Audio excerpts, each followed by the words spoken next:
Hello po sa inyong lahat. Isang magandang umaga po sa inyong lahat.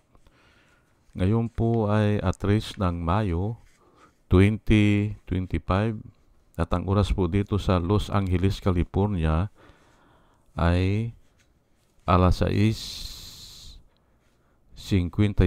ng umaga.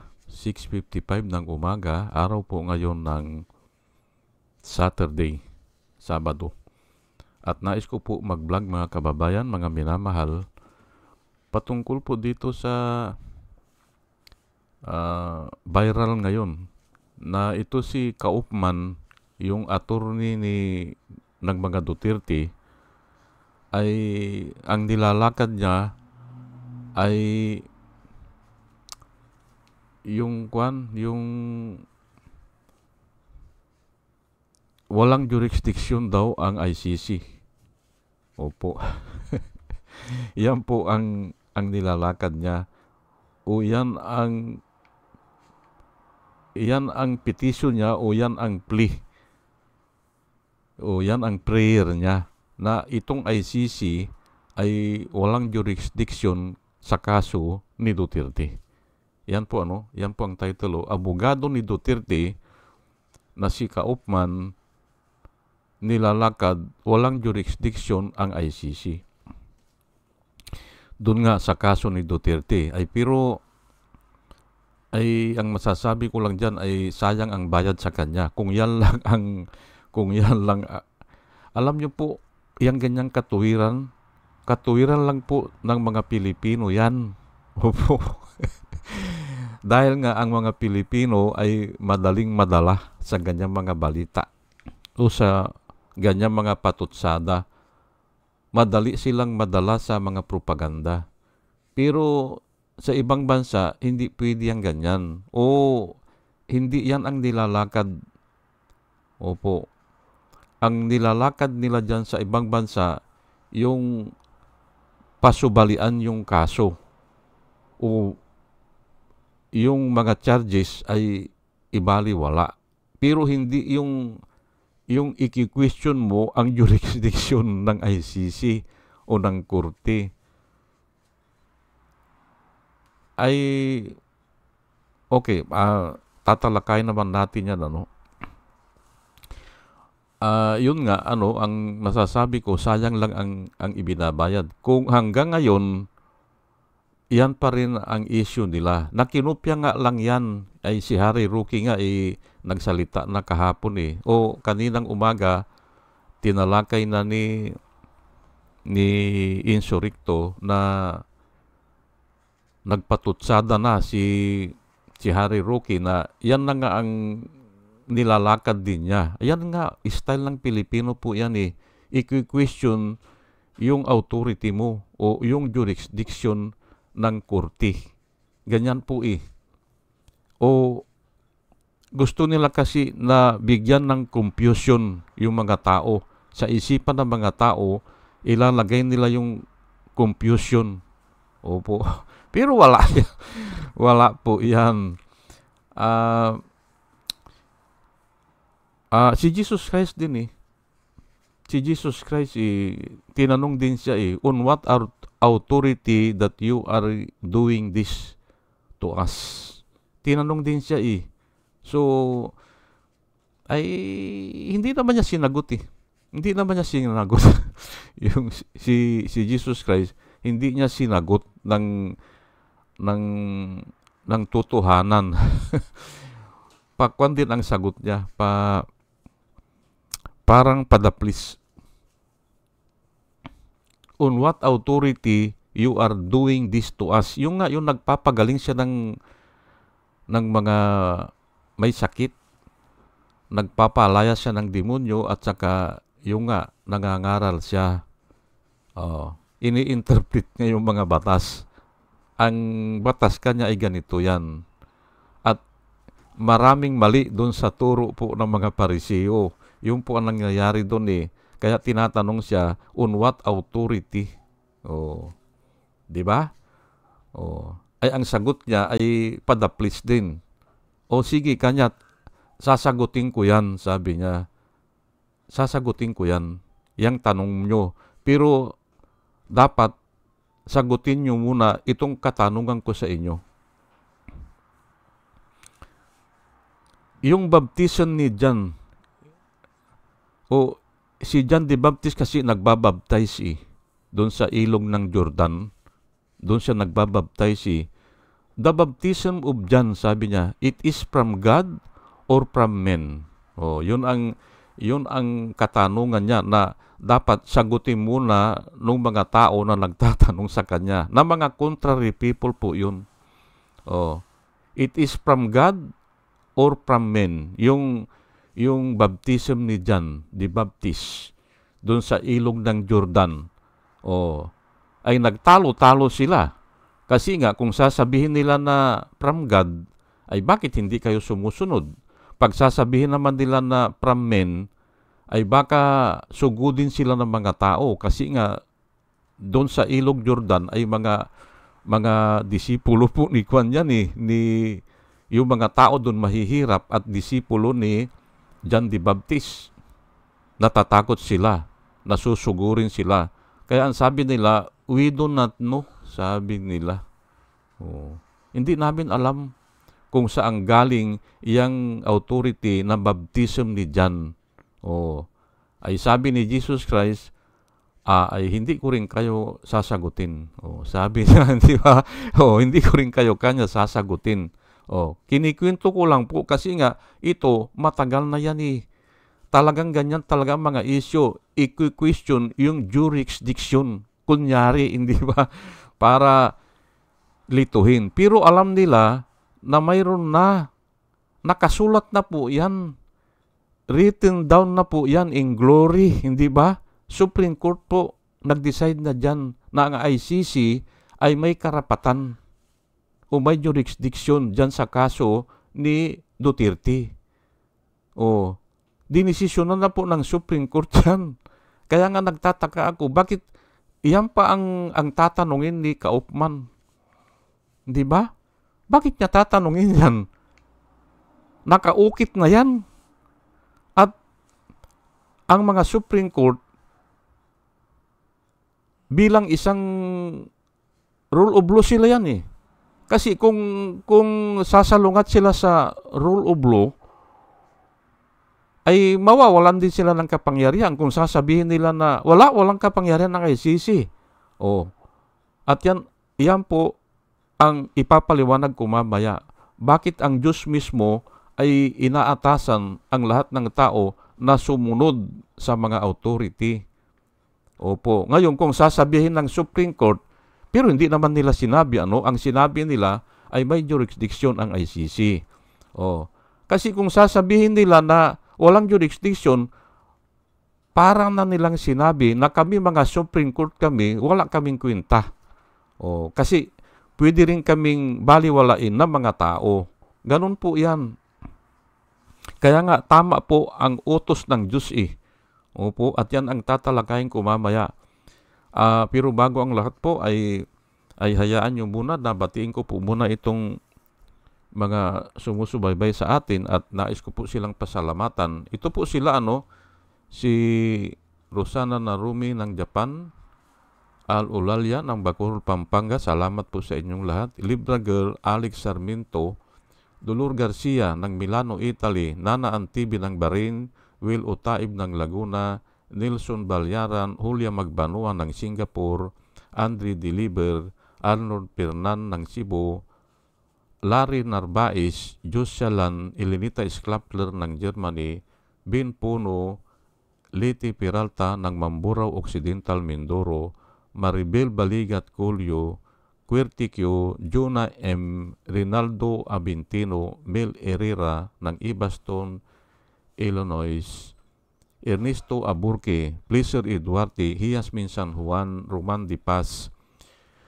Mary Grace Santos, Pacmando, John Cabrera, Luwin Sigako, Ike Maglasang, Linda Trasmonte, Linda Walton, Sasha Andigwid, Lini Bungat Agripino C., Eduardo Gonzales ng Singapore, Bumblebee, Juana Duco, Ernesto Honrado, Josephine Lucas, Bert Abogado, Demetrio Pascual, Soledad de Maculangan, Brinda Martin, C.G. Torrio, Melchor Tolentino, Brother Pacamara, Manuel Lim, Danilo Magno, Lawrence Alindayo, Edelberto Infante, Bus Reyes, Paul Vincent Lim, Sonny Gaya, Rupino Baldos, B.T. Velasco, William Elay, John D. Cinco, Victorino Ripran, Norman Nabatar, Bonifacio Avila, Danilo Magno, Carl Alman, Salvi Ibanez, Dumus Ticton, Tibtib Mercado, Bernadette Francisco, Yoser P.O., Cyril Andres, Serbihenil Tugardi, Rubin Dilpin, Mama Gina, Lanzo Mintag, Leonardo Asibis, at saka si Jose Tosi. Salamat po sa inyong lahat. At ito naman po ang mga vloggers na nire-recommenda ko po sa inyo na ating panoorin at suportahan. Ito po sila, no?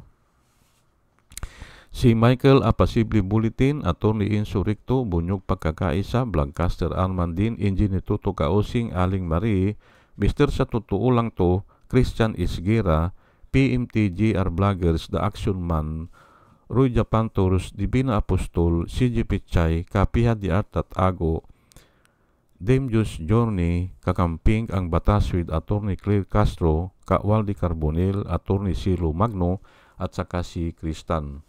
O galiin po natin na makinig sa kanila at marami po tayong matututunan sa kanila.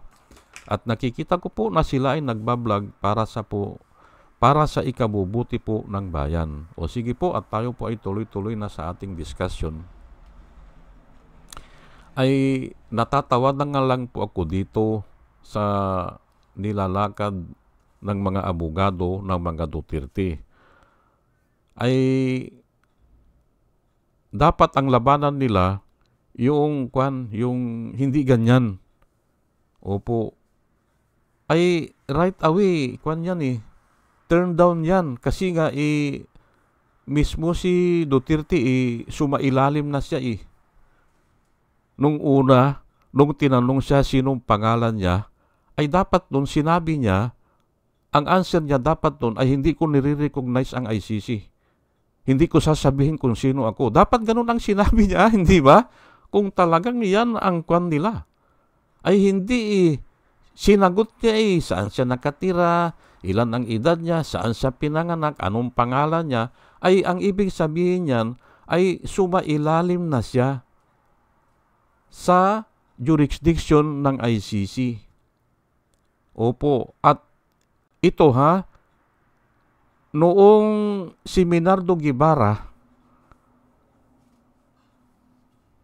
ay nagpetisyon sa ICC na kung pwede ay sila na muna o ang Philippine Court muna ang mag-imbestiga ng mga patayan. Pinaburan po sila Halos 1 taon po yan ibinigay sa kanila. Bakit siya magpipetisyon si Minardo Guevara sa ICC kung hindi nila nire-recognize?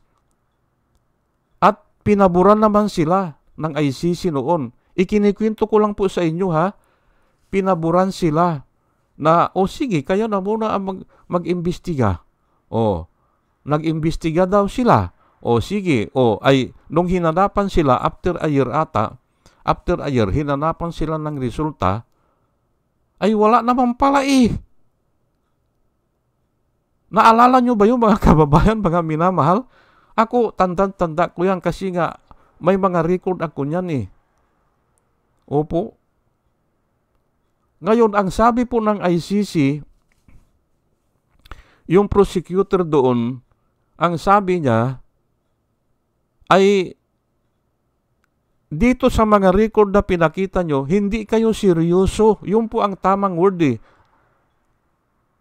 The Philippine government is not serious doon sa kahilingan nila na sila na ang mag-imbestiga. Kaya natuloy yan. Yun po ang kinikwento ko po sa inyo. Pinaburan po yung kahilingan ni Minardo Guevara noon na kung maari ay subukan na Philippine government ang mag-imbestiga ng mga patayan. Pero after a year, nung mali pa nga ang report para lang report lang sa presinto. Iyon lang ang ginawa nila. Opo. Natatawa na nga lang ako kasi nga ang sagot ng prosecutor ng ICC hindi seryoso. Yun po ngayon ay hihilingin na naman nila na walang jurisdiction ng ICC. Hindi ba? Parang wala sa hulog, Pero punta na po tayo dito sa Bible verse na isishare ko po sa inyo. Ngayon, parati ko po ito sinasabi. Pero ito, kumuha muna ako ng medyo iba na magkahawig naman, magkahawig. 1 Peter 2:13. At ito, noon dati hindi ko maintindihan ito bakit ganito Opo, bakit ganyan ang mga nakasulat? Pero ngayon, dahil nga ina-analyze ko po ang mga pangyayari, ay kumbinsido na ako. Lalo na dito sa Romans 13. Opo. Talagang okay yun. Pero punta muna tayo dito sa 1 Peter chapter 2, verse 13. Submit yourselves for the Lord's sake to every human institution, whether to a king as the one in authority. Ayan po ang sinulat ni Pedro. Matindi rin po mga sulat ni Pedro sa pag-aaral ko. Matindi rin Opo. Direct to the point at saka nai-involve din ang human nature pag nagsulat si Peter. Ang sinasabi niya dito, submit yourselves for the Lord's sake. For the Lord's sake, isaalang-alang natin ang Panginoon to every human institution, whether to a king as the one in authority. Ayan po. Ngayon, nung inanalyze ko ito, bagamat nung una ay hindi ako masyadong pabor dito kasi nga, ay ang tao talaga gumagawa ng kasamaan yan Nagagamit po ang batas. Ginagamit nila ang batas para mag-oppress. Lalo na yung mga marginalized, yung mga mahihirap, yung mga nasa laylayan po ang tawag natin, ay nau-oppress lang yan dahil ini-implement nila ang batas. Pero ay dito ang nakasulat ay submit yourselves Ayan, Ngayon, sa pag-aaral ko ng Biblia, pwede talaga ito. Kasi nga anytime, pwedeng tanggalin yung king. Pwedeng tanggalin yung authority pwede siyang palitan ng Diyos mismo. Pwedeng gumawa ang Diyos ng paraan para siya ay matanggal o mapalitan o magdusa kung sakali man na inaapi niya yung mga tao. Yun po ang pumapasok ngayon sa aking isipan. Pero okay lang. Puntahan natin itong John 19 verse 11. Ito ay susog ito na walang authority na mai-establish dyan kung hindi pinaboran ng Panginoon o kung hindi ang proper term po dyan, kung hindi allowed by God. Ayan po. Ito po ang nakasulat dito nung tinatanong si Jesus Christ ni Pilato. Kasi si Pilato, authority po yan governor po yan doon sa region na yan, governor po siya. At nung tinatanong niya po si Jesus Christ, ayaw sumagot ni Jesus Christ. Siguro ay talagang ganun kung paulit-ulit ang tanong ay maaring hindi na niya sagutin o iba ang pagkaintindi doon sa tanong. Ngayon, ang sabi ni Pilato, why you do not answer me? Sabi niya, do you not know that I have the power to crucify you and I have the power to release you? Yun po ang sabi ni Pilato. Ay ito nga ang sagot ni Jesus Christ. Jesus answered, you would have no authority over me unless it had been given to you from above. For this reason, the one who delivered me to you has the greater sin. Yan po ang sagot ni Jesus Christ. You have no authority at all over me if it is not given to you from above. Kaya lahat po ng authority ay inalaw po ng Diyos yan. Kasi yung given parang malalim o kaya doon sa ibang translation, yung all authority ay promulgated by God o came from God. Pero ang pagkaintindi ko, inalaw lang yan. Allowed by God. Yan sige, pero naintindihan naman siguro natin yan Ngayon, itong Romans 13 na parati pong ginagamit ito ng mga Duterte supporters noon. Nakipag-debate ako sa kanila doon sa dyaryo, doon sa comment section ng Philippine Daily Inquirer. Ang tagal po nito. At alam ko ito, galing ito kay Kibuloy. Kasi napapansin ko, ang nakakasagupa ko doon, mga kabig ni Kibuloy. At ito nga ang ginagamit nila. Romans 13, mahaba po ito hanggang 5 yan pero mahagip na natin dito. Romans 13 verse 1. Every person is to be in subjection to the governing authority. Yan po ang sinasabi nila noong presidente po si Duterte. Kasi nga ang gusto nila, kontrolin lahat po ni Duterte. Kaya ito ang verse nila. Ayan po Pero pinag-aralan kong maigi yan. Ulitin ko lang every person is to be in subjection to the governing authorities. For there is no authority except from God, and those which exist are established by God. Ayan po ang nakasulat. Kaya dito, parang pinapalabas po o gusto nilang paputukin ng mga Duterte supporter o si Kibuloy at yan nga si Duterte na lahat kayo mag-ubi sa akin o mag-ubi kay Duterte. Kasi nga itong ginagamit nila At kasama na nga yung pagpatay. Ayan po hindi ba? O tatakutin yung mga tao para susunod sa kanya. Ayan po Ngayon pero of course, pag ang sugo naman ay pumatay ka ng pumatay, ay hindi naman susunod talaga ang tao Hindi Hindi Kaya nga mayroong kwan dito mayroong kaunting issue. Opo. Siguro, at ito lang naman ang kwan ko dyan, kung dinicide siguro ng korte na halimbawa, ganun kay Jesus Christ na ipako yan o ay yun, susunod talaga. Yun po pero hindi po pwede na sasabihin ni Duterte na pumatay kayo ay kasi hindi naman korte yun yan po ang nakikita ko dyan na parang contradict. Kaya nga ang sabi ko, allowed by God lang The authority that exists now is allowed by God. Yan po Kaya dapat tayong susunod. Pero kung yung isusugo na yung ipapagawa naman talaga sa iyo ay labag na sa 10 utos, ay pwede sigurong hindi mo na sundin yan. Kaya yan ang sinasabi ko na parang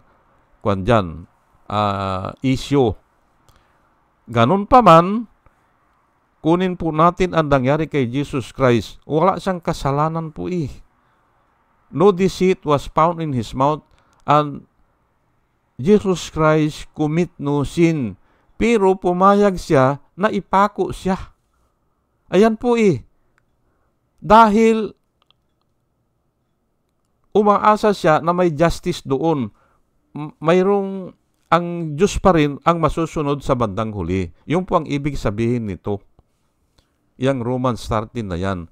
Sa bandang huli, kahit nagpapatay si Duterte ng marami at inutusan lang niya yung mga kapulisan o nagkamali sila, ay sisingilin din po sila Kasi nga, yung authority ay nanggagaling sa Diyos. Ayun po Kaya nga, ganyan na lang ang nangyayari ngayon. Halos hindi ko rin maisip bakit bigla na nahuli una si Kibuloy, hindi ba? Tapos ito si Duterte. At ngayon ay parehas na silang nakabilanggo, hindi ba? At palagay ko pati rin sila ay sorry pa no. Nung nag-uusap si Tory at saka si Duterte, sabi ni Duterte, saan mo ako dadalhin? Sa dahig. Oh, saan mo ako dadalhin? Sa dahig po. Oh, that is impossible. Hindi ba? Hindi siya makapaniwala eh. Ay pero nga lahat po mangyayari yan eh. Dahil nga ang control na yan ay nasa Diyos na. Opo. Yung po ang ibig sabihin yan. Obey governing authority. Ngayon ay bakit ayaw nilang sumailalim sa ICC? Ay naandyan na yan. Pinaburan na po ng Panginoon yan. Natatag ang ICC, pinaburan po yan bilang isang international law. At doon pala sa Constitution natin, under sa principles o yung general guidelines siguro yan, ay nakasulat doon na tayo ay nag-a-adhere sa international law. Ayan po, in principle, Pero ay ang prinsipyo naman, ay hindi naman nawawala yan eh. Tayo ay sumusunod o tayo ay susunod sa alituntunin ng international law. Ay ang ICC, international law po yan eh. Bakit sasabihin ngayon na walang jurisdiction? Ay nagtatanga-tangahan na lang yan. Hindi ba? Kasi nga nasa konstitusyon eh. At palagay ko naman, halos lahat ng konstitusyon, halos lahat ng bansa, ilalagay yun. In principle, we adhere to the international law o we promote international law. Kasi nga kung hindi ka susunod sa international law, ay di mahihirapan ka. Kasi nga ay sinong tutulong sa'yo? Kung sakali nangangailangan ka, may mga fugitive na tumakas ng bansa, nasa ibang bansa ngayon, ay sinong tutulong sa'yo para maghanap nun? Kaya hindi pwede na i-disregard yung international law. Kailangan makipag-cooperate ka, kailangan makipag-participate ka o isulong mo yun. Kaya naandun sa general guide natin, principles natin sa Constitution, yun nga, sumusuporta tayo sa international law. Sino naman ang Supreme Court Justice na sasabihin na wala yan, na hindi tayo pwede, hindi tayo susunod sa international law? Ay di, para nilang sinabi na walang kwenta ang ang gobyerno natin. Ayan po, hindi ba? Binababa ko po ang discussion ko doon sa level na para maintindihan. Ay itinuro po yan sa konstitusyon. Ang nagturo po sa akin ng konstitusyon ay isang attorney, si Attorney Binyas, dyan sa Piati. Kaya diniscuss niya yan. Ang Pilipinas kanya ay sumusuporta o nag-a-adhere o sinusuportahan ang international law. Ay kahit na prinsipyo yun, ay hindi mawawala yun. At mayroon pa, dun sa, ano ba yun? Yung RE ngayon, yung RE na ginawa ng batas talaga ng ating Kongreso, na kung iniimbestigahan na ng international law ng korte o yung having jurisdiction, mga tribunal, mag-giveaway na ang korte natin. Nakasulat po yan. Ibibigay na doon sa International Tribunal. Yan po nakasulat. Doon sa RE po yan, batas talaga na ginawa ng Kongreso natin. Kaya dapat yun, tanggalin nila yun. Tanggalin nila muna. At yung ang ginamit nila, yun ang ginamit po nila General Tory. Yung RE na yun. Na just in case na yung kaso ay naandun na sa International Tribunal or Korte, ay ipapaubaya na natin. Ngayon, kung gusto nila hindi ba? Gusto nila na gamitin yung Article 59 naman ng Rome Statute na ang sabi nila dadaan daw sa korte pero hindi naman nakasulat. Ang nakasulat po ay bago dalhin yung tao na nahuli doon sa dahig, bago dalhin doon, kailangan i-identify muna ng competent judicial authority. Competent judicial authority. Pero sila ay ang sinasabi na korte yan. Ay bakit korte yan? Ay bakit hindi isinulat na korte? Hindi ba? Pero kung gusto nila na isulat doon sa RA natin, sa Republic Act natin, pwede naman.